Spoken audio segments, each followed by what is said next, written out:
With God and the Bible by my side, the Bible study series by Milk to Manna.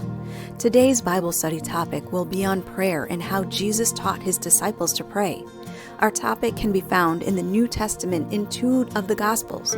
One is found in Matthew, and the other passage will be in Luke. So let's get our Bible study materials ready, pens, pencils, highlighters, because we do encourage you to mark up your Bible. Have a notebook or journal handy, something to take notes in, and let's open with a word of prayer. Heavenly Father, thank you for this time that we have to study your word together. Please let your Holy Spirit guide us as we study to understand the example you set for us when you taught the people and the disciples to pray. Bless this time we have together. In Jesus' name we pray. Amen. Let's open our Bibles and first read from Matthew chapter 6, verses 5 to 13 together. We will be reading from the NIV, but use whatever translation you are most comfortable with. You can pause the video while you get to the passage. Matthew chapter 6, 5 to 13. And when you pray, do not be like the hypocrites, for they love to pray standing in the synagogues and on the street corners to be seen by others. Truly I tell you, they have received their reward in full. But when you pray, go into your room, close the door, and pray to your Father who is unseen.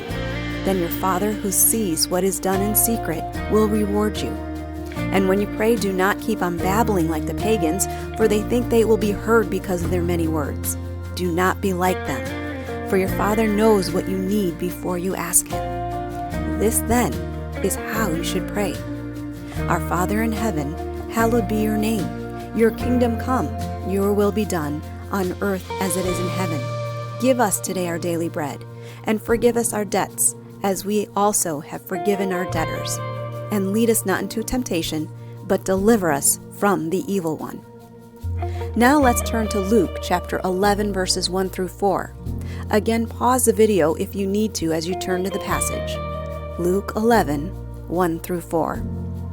One day Jesus was praying in a certain place. When he finished, one of his disciples said to him, "Lord, teach us to pray, just as John taught his disciples." He said to them, "When you pray, say, 'Father, hallowed be your name. Your kingdom come. Give us each day our daily bread. Forgive us our sins, for we also forgive everyone who sins against us. And lead us not into temptation.'"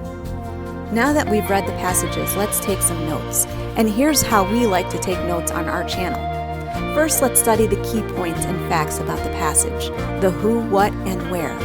We are going to start with the where. We read from Matthew chapter 6, but you have to look back at Matthew chapter 5, verse 1 to understand the where. Matthew tells us that Jesus went up to a mountainside. The end of chapter 4 says Jesus was around Galilee, and we are not certain if he still was at the beginning of chapter 5. Luke's gospel is not very clear about the where in this passage. All Luke tells us is that Jesus was in a certain place. In the verses right before chapter 11, Jesus was in Bethany visiting his friends, but it is not clear if he was still in Bethany or if he had already left. Who are the people in the passages? In Matthew, we have Jesus, the large crowd, and the disciples. In Luke, we have Jesus, and we can infer that at least some of the disciples were near him because the passage says one of his disciples spoke with him. What is this passage about? Both passages are definitely on prayer and what is most famously known as the Lord's Prayer. Matthew and Luke both have record of the Lord's Prayer, but the book of Matthew goes into more detail about it because it is part of Jesus' Sermon on the Mount. And there are slight differences in the Lord's Prayer from both Gospels. Our key facts on our notes are done, so let's move on to the why of the passage, the heart of our Bible study, the purpose, the lesson, and the interpretation of our Bible passages. Before we get into the lesson, we need to look at the context. In Matthew, Jesus is teaching on a variety of principles in his Sermon on the Mount, and prayer is one of those principles. He specifically instructed the crowd on what prayer is and isn't. Prayer is something between you and God. Prayer isn't about putting the attention on you, and Jesus makes it very clear that prayer is not meant to be long-winded so that you just babble along. He's not interested in that. In Luke, one disciple makes a request, and there are two parts to the request. First, the disciple said, "Lord, teach us to pray." Now, why on earth would he say such a thing? It's not because they have never heard anyone pray. They were Jews. They heard prayers all the time. But the disciples knew there was something very different when they watched or heard Jesus pray, something more personal, intimate. Or maybe they could feel that there was a real connection between Jesus and God when he prayed. But in essence, it is clear that the disciple just wanted a sincere guidance on how to pray. Part 2 of the request, the disciple also said, just as John taught his disciples. The disciples knew that Jesus prayed differently, and maybe they were waiting for him to teach them how to pray, but it hadn't happened yet. They also knew somehow that John the Baptist had taught his disciples how to pray, and questioned maybe why Jesus hadn't done the same yet. So the disciples saw his chance and took it and asked Jesus. Now there is no record that Jesus got upset when the disciples said this. He didn't rebuke the statement or the request. After instructing the crowd in Matthew's version, and in Luke, Jesus complied with the disciples' request. In both Gospels, Jesus modeled how to pray, which we now know as the Lord's Prayer. The prayer was different from what the Jewish people were accustomed to. Jesus was teaching them the New Testament way to pray. Right before Jesus modeled to pray, in Matthew he said, "This then is how you should pray." And in Luke, Jesus said, "When you pray, say." As he began praying, he gave the basic structure of prayer and what prayer should include. Start by addressing God and who he is to you. Praise God and give him thanks. Ask for his will to be done in your life. Ask him to meet your needs. Acknowledge your sins and ask for forgiveness. Ask for guidance and protection. And end your prayer in submission. Here it is, all together, the structure of the Lord's Prayer. Now, what do we do with everything we just studied? How are we going to make this study on prayer valuable and apply what we just learned and make it simple so that we are successful? Remember, if you make the application part of any Bible study complicated, you will not be consistent in applying anything. The first part to apply is probably the hardest, the when. Is it first thing in the morning, when you wake up, on your car ride to work, mealtime, right before you go to bed? What are some natural times you're going to make to pray so you don't have to make time to pray?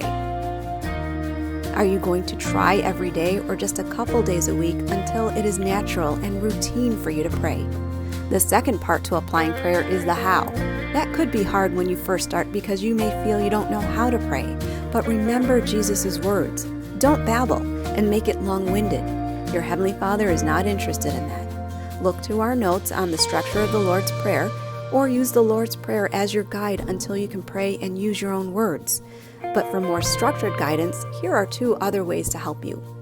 Remember the word acts, and here's what it stands for. Give God adoration or praise, confess your sins, thank him for what he's done for you, and ask him to fill your needs. Another way to help beginners pray is the 5-finger prayer, as you will always have access to your hand and your 5 fingers. And there are several versions of this. One version, pray for your family and friends. Pray for anyone who gives direction, like teachers, pastors, doctors. Pray for our government leaders. Pray for the sick and poor and the needy. And then pray for yourself.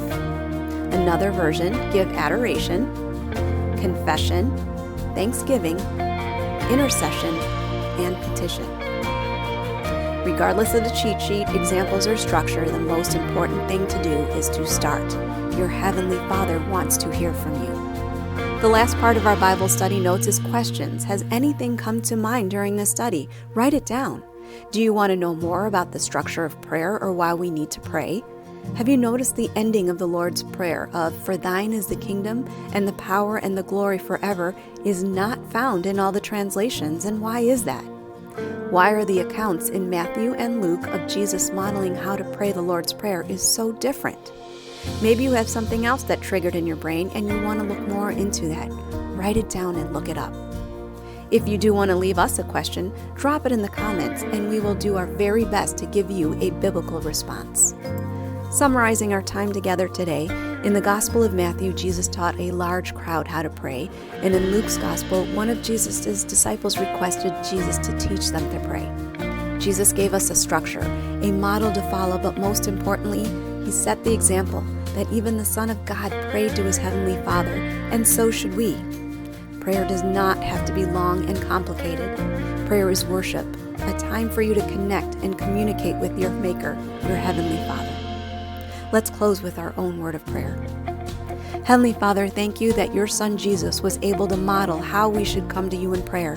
Thank you that you desire simplicity in our prayers and that we can come to you directly, anytime and anywhere.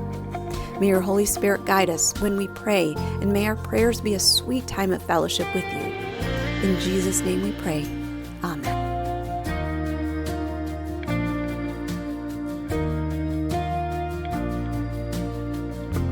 Our Father, which art in heaven, hallowed be thy name. Thy kingdom come, thy will be done, in earth as it is in heaven. Give us this day our daily bread, and forgive us our debts as we forgive our debtors. And lead us not into temptation, but deliver us from evil. For thine is the kingdom, and the power, and the glory, forever. Amen.